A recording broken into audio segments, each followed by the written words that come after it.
Funding for this program was provided by the Czech Heritage Foundation, Cedar Rapids, Iowa, preserving Old World Czech heritage.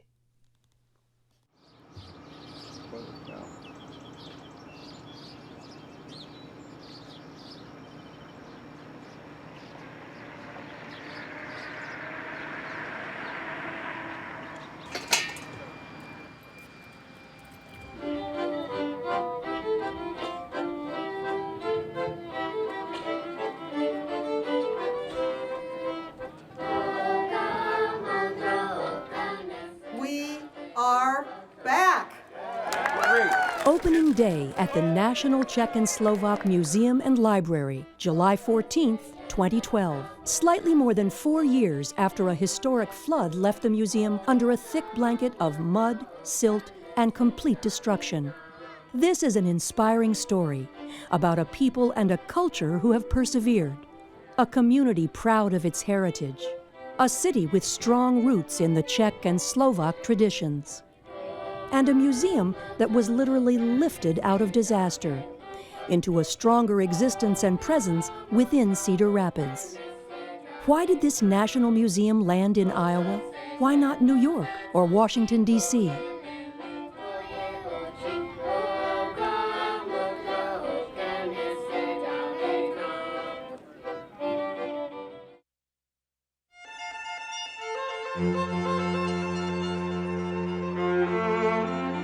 The first wave of Bohemian immigrants came to Cedar Rapids, Iowa following the Austro-Prussian War of 1866, settling in an area just south of downtown along the Cedar River. They had so many limits on issues such as land ownership and forging their own lives in their own ways.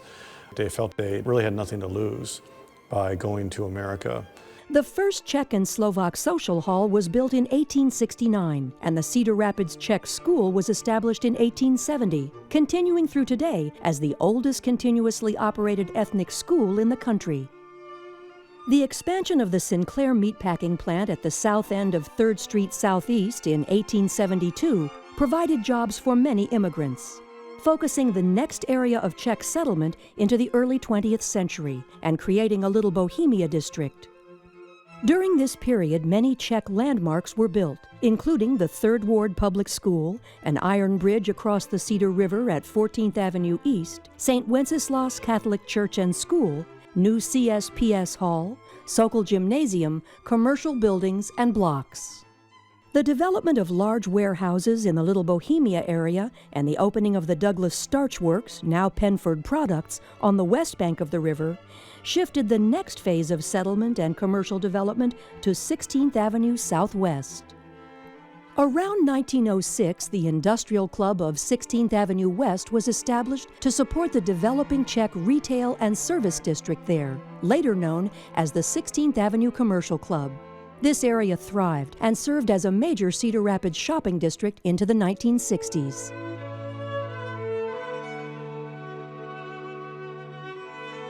Actually, my mother was born and raised in Czechoslovakia, came to the U.S. in early 1947. My mother just happened to open up the paper one morning and spotted this big headline, "Merchants to Revitalize Czech Village." So she had already been importing various things from Czechoslovakia, and we sold them around the country to different gift shops. And she just thought it would be a great place to open up a little shop. I think we took possession in July of '75. My name's John Rocharik, and the family's been here since 1854. I'm 3rd, 4th, and 5th generation American Czech, and proud of my heritage. I've been a volunteer in the Czech community for over 25 years, and been volunteering with the Czech Heritage Foundation for the majority of that time, but then when the museum decided that they needed to expand their facility, I got involved with that. In the early 70s, the Czech community got together and decided that they wanted to have a resurgence of their heritage. And the 3 organizations were formed, the Czech Heritage Foundation, Czech Fine Arts Foundation, and the Czech Village Association. Having a Czech and Slovak museum in this neighborhood was going to be one of the key elements, not only from a tourism standpoint, but also as a repository for all of the artifacts that were collected and owned by a lot of the Czechs in the area, and also just to preserve the culture, which was something that was very quickly dying off in those days. So that was the reason for the establishment of the Czech Fine Arts Foundation, and that was its charge, was to establish a museum. The very first Czech museum down here was actually in a house. The National Czech and Slovak Museum and Library is in Cedar Rapids because our population had the nerve to do it. I think they had the courage to say, this story isn't being told. The story is going to disappear if somebody doesn't tell it. Over time, the collections grew, and the National Czech and Slovak Museum and Library was recognized in the Congressional Record in 1992. The collections were outgrowing the existing buildings, so a capital campaign was conducted for a new 16,000 square foot building. We originally opened and dedicated the National Czech-Slovak Museum in 1995 in October, and at that time I was the Dedication Week coordinator. My family history is Czech. My great-grandfather was Czech and from the Czech Republic. We had 3 seated presidents at the time. President Clinton was here along with President Havel and President Kovac. And we were delighted. It was the first time in the history of the state that we had 3 seated presidents, and I don't think it's happened again since. From 1995 to 2008, rapid growth in collections, exhibitions, programming, and membership continued. The first international exhibition, 1,000 Years of Czech Culture, Riches from the National Museum in Prague, opened in 1997. In 1998, a professionally designed core exhibit, Homelands, the Story of the Czech and Slovak People, opened. Quarterly magazine Slovo began publication in 2000. It was apparent even when I arrived, which was only about 7 or so years after the new building had been built, that we were already running out of space. And so we went into a planning process about expanding the museum as it sat on the edge of the river. When I came in 2007, Gail Naughton, our president, had approached me because she knew I had had experience in capital campaigns and that my heritage was Czech. The numbers for the capital campaign originally, pre-flood, were very vague because we were still doing the analysis of exactly how much space we were going to need. The rough number that the board and Gail and I came up with was 25 million.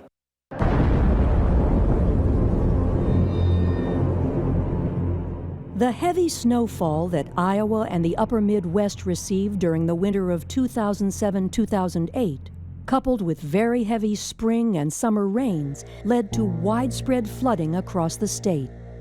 Well, every year we have snowpack, certainly we have to deal with that, but combine that with some very, very heavy rains that happened in the spring, that ground moisture was just very, very high. There was no place for the water to go except into the rivers. We came to work on Monday morning, and there had been flooding north of Cedar Rapids, up around Mason City and Charles City, and it was coming south. However, the warnings, all the gauges on the river were saying it wouldn't go above 22 feet, and our building sat at 23 feet above. My husband and I got a phone call at 3 a.m. and it was Lou Barta Barron, who's a Lynn County supervisor. And she called and she said, Gail, the river has breached the flood wall in Czech Village. One of the scarier times probably was when we lost all the gauges on the rivers. So suddenly in the Cedar Rapids area, there were estimates certainly of what the level was, but those estimates were way underestimated at the time. So we didn't exactly know how high it was going to crest at different times. About 5 o'clock, I started phoning the staff. And I said, we need to come in today and we need to pack up as much as we can. We need to get as much out as we can today.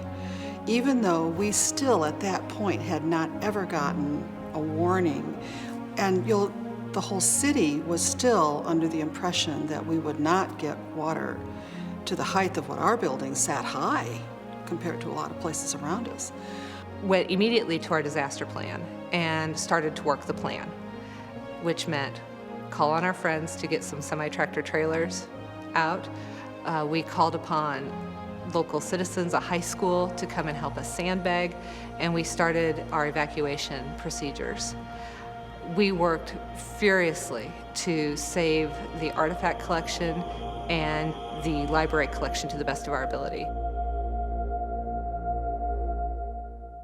And policemen came by, and these were the guys on the bicycles. And they said, you know, you have to leave. He says, you need to tell me what your Social Security number is, because I'm going to write it on my arm. And he says, because we will not come back and save you. You know, you feel like you should be doing something, and there wasn't anything you could do. And so we left, but before we did, I grabbed 4 costumed figures and put them in the back of my van and took them with me.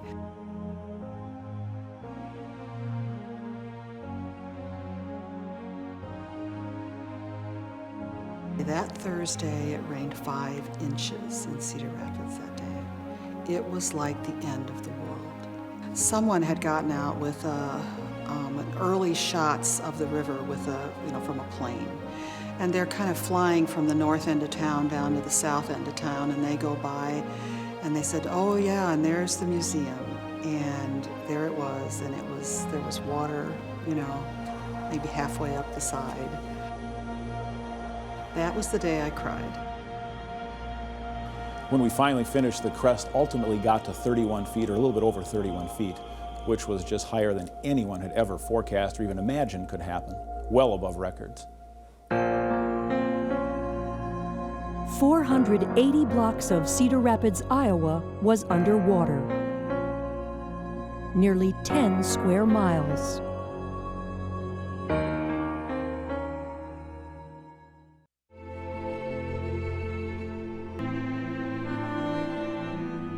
I decided that we were gonna get moving.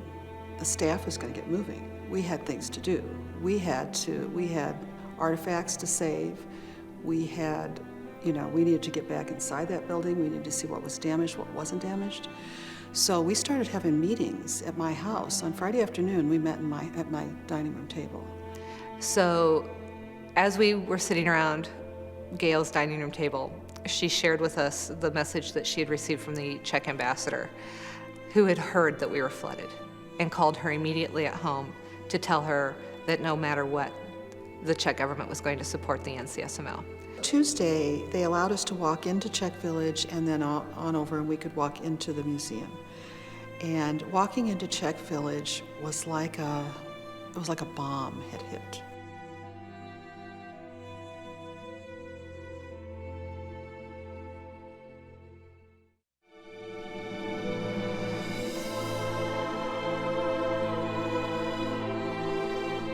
The staff worked every day.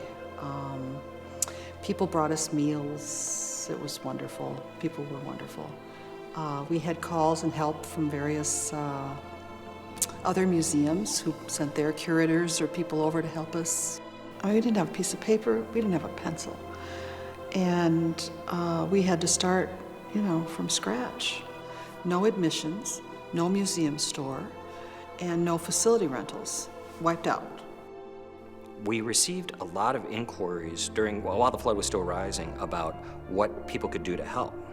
So my first chore was getting our website so that people could immediately find a Donate Now button and give. And not only people in the Cedar Rapids area, we're a national museum. We heard within a month from 49 states. We heard from 7 different countries giving through this.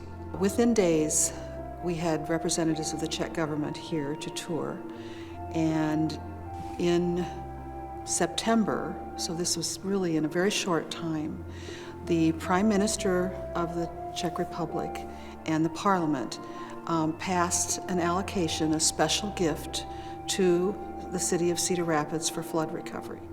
And it was 10 million crowns, which turns out to be about $600,000. Frank Maggot and Associates stepped up and offered us the lower level of their office building at no rent for a year. And in October, we were ready to open at Lyndale Mall, and that space was large enough for us to continue to have a museum store, which was important because that was one leg of our revenue. As wonderful as Lyndale Mall was, we weren't the right fit because we needed our neighborhood. The COSAC building came about as an option the NCSML was able to purchase that property, restore it, and then I hope be an example to not only our community but others of how you can take a building that is nearly 100 years old, bring it into the 21st century, have state-of-the-art technology, be LEED certified, and a strong, viable building in a historic neighborhood. We also have a classroom downstairs. Visitors can still go to the COSEC building. We can still take school groups in there. They can still use that classroom as well as tour the Rising Above exhibition and hear about that. And we realized that what the teachers needed was an opportunity to go learn about the watershed. At the end of the unit, the students were supposed to create a flood mitigation plan for the city of Cedar Rapids. This will be the 4th year we've done this curriculum with the 7th graders, but we still have an immigration and a development of Cedar Rapids story to tell as well that we do with 2nd graders. The original Czech and Slovak Museum and Library has this iconic red roof on it, and when the floods came, that was really the poster print that we used in everything, because the water came right up to that red roof. That also was a building that many Czechs and Slovaks put a lot of time, effort, and money into. And we knew we wanted to reuse it in some manner.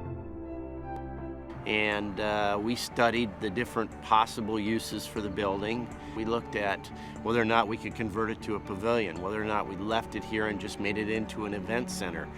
We looked at whether we should demolish it, and we also looked at whether or not we could save it, move it, reuse it, expand it.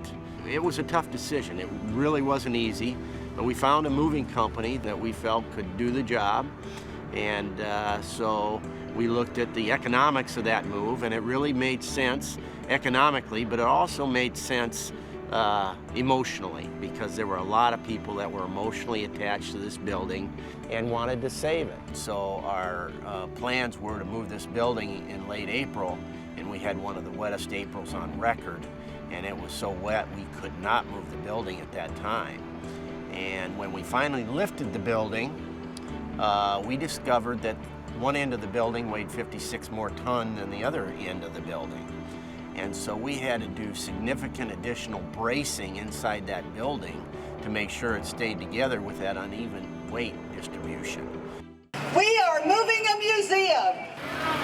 1, 2,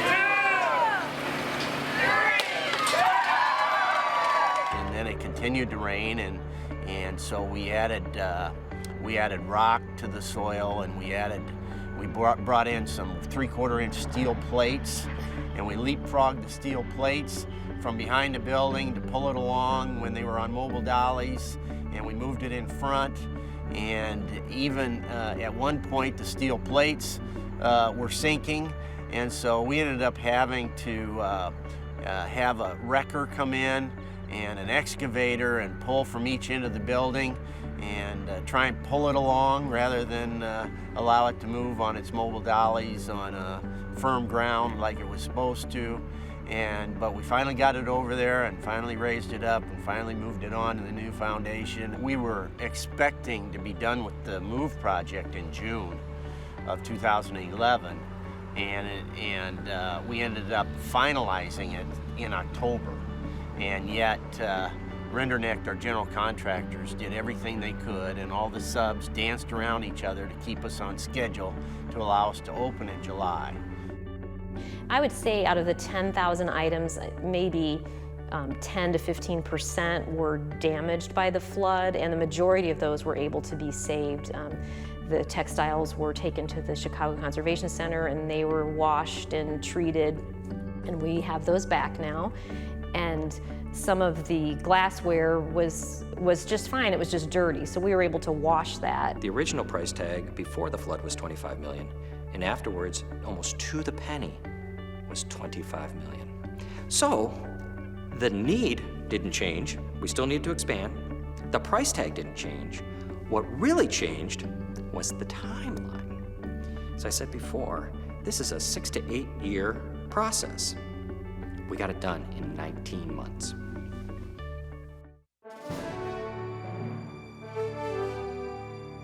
After 4 years of planning, fundraising, building, and moving, the new expanded Czech and Slovak Museum and Library held a grand opening on July 14, 2012.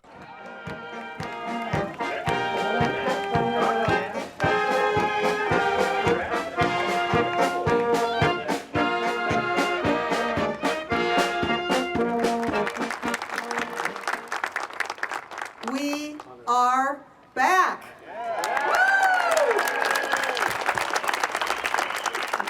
Today we are celebrating the strength of the Czech American community and the sheer will of individuals in the leadership of Czech and Slovak National Museum here to not to give up after the floods, but relentlessly work to rebuild and revive the museum again.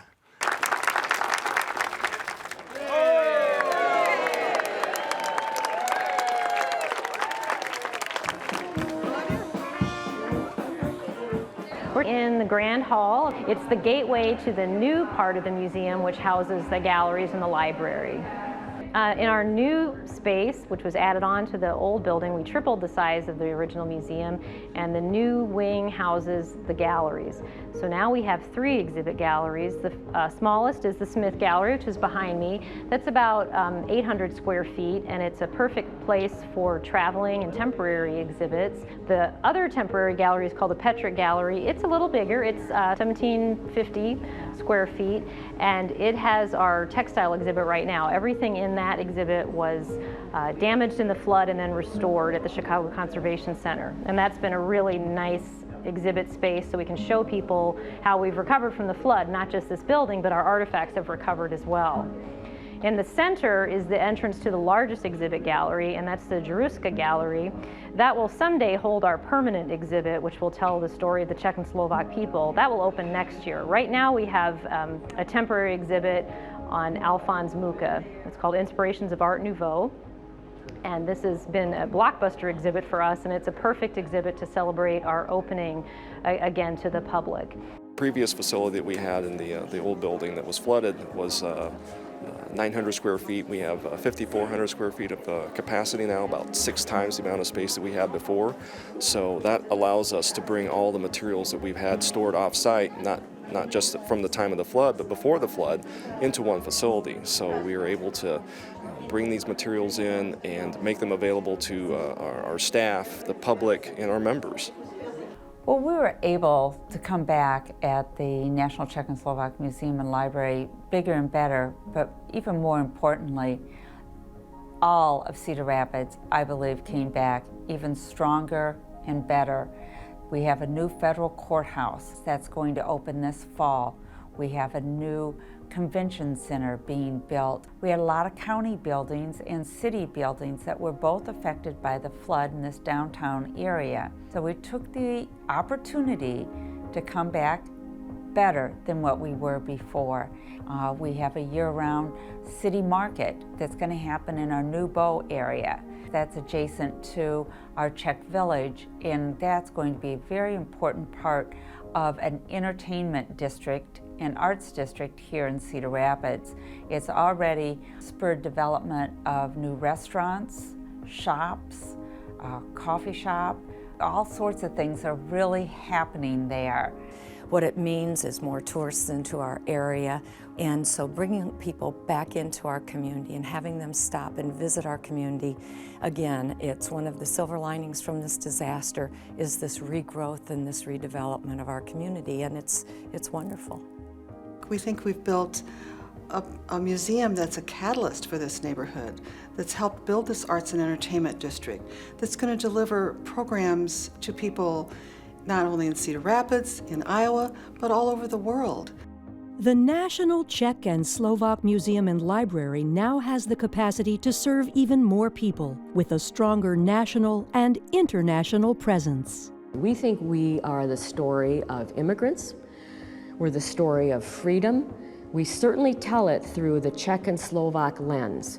We want to be able to tell our story to a 21st century audience in a 21st century manner, but we want them to receive that and process it in their own minds. You're going to see a lot of reflecting questions back to the visitor, very interactive, and we need every square inch for that.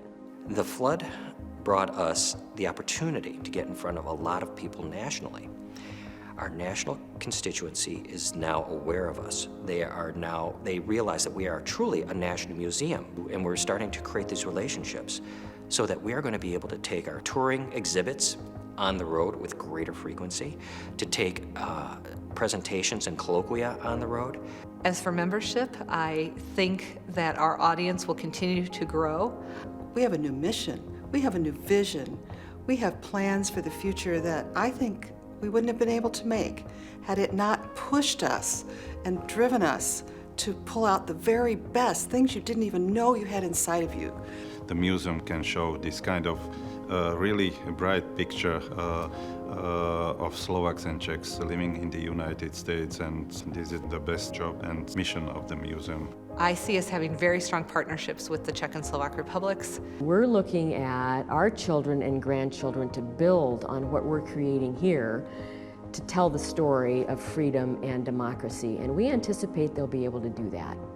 I see us as a leader in the museum community. I see our colleagues looking to us as an example of a successful museum and being able to bring in wowzer exhibitions and very dynamic programming.